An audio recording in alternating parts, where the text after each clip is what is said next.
our building was kind of a spot for people to do drops, it seems like.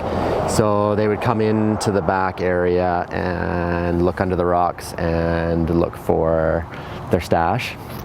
And so we were down here with our kids, and then you go, okay, well, maybe it's not safe to have the kids in the back alley. Now you get people coming into the fenced area, so this fencing isn't good enough to keep people out. You deal with needles in here, people moving the benches to go around the side of the building, condoms, all kinds of, anything you can imagine you'll find in here on any given day or weekend. So they'll take a bench and move it in here because it's a little bit more private. And so you'll find condoms in here, you'll find needles in here, you'll find a Bible. Once or twice we found a Bible. Every morning we come in, we clean up the back stairs, you clean up around here, we call downtown guys every second day, third day to come pick up needles. That side is frustrating, but if you let it bother you too much on a day-to-day basis, then it's just gonna eat at you, and so you live with it. You learn to live with it basically, and you learn to accept it even though I don't think it's acceptable. Some of the girls can slide between the post and the building over there. Some of them that are real skinny, they can open the gate from inside. Otherwise, it's the guys are jumping it, then they open the gate. So this area is lit up with these lamps. And then about 2 weeks ago, somebody ripped this lamp off, smashed it and broke the glass, so now you have to fix that.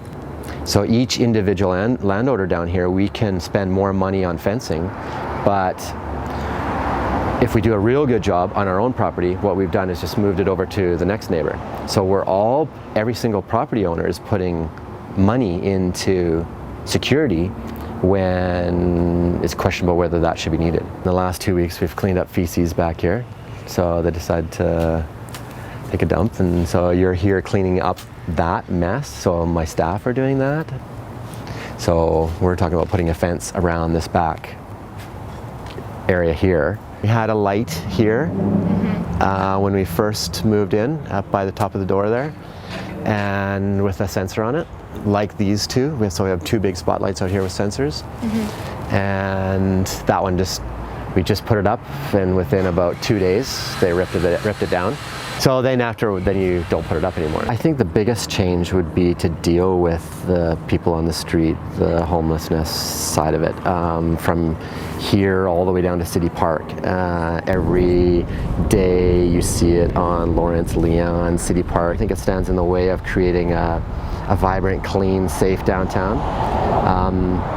How many families walk into the grass area on City Park? They don't necessarily want to be there. So as a result, we don't go there, which makes it a good spot for the homeless to live, basically. So they're living in our highest taxpayer district, and there's got to be other areas where they can get the proper help, support than in the downtown hub.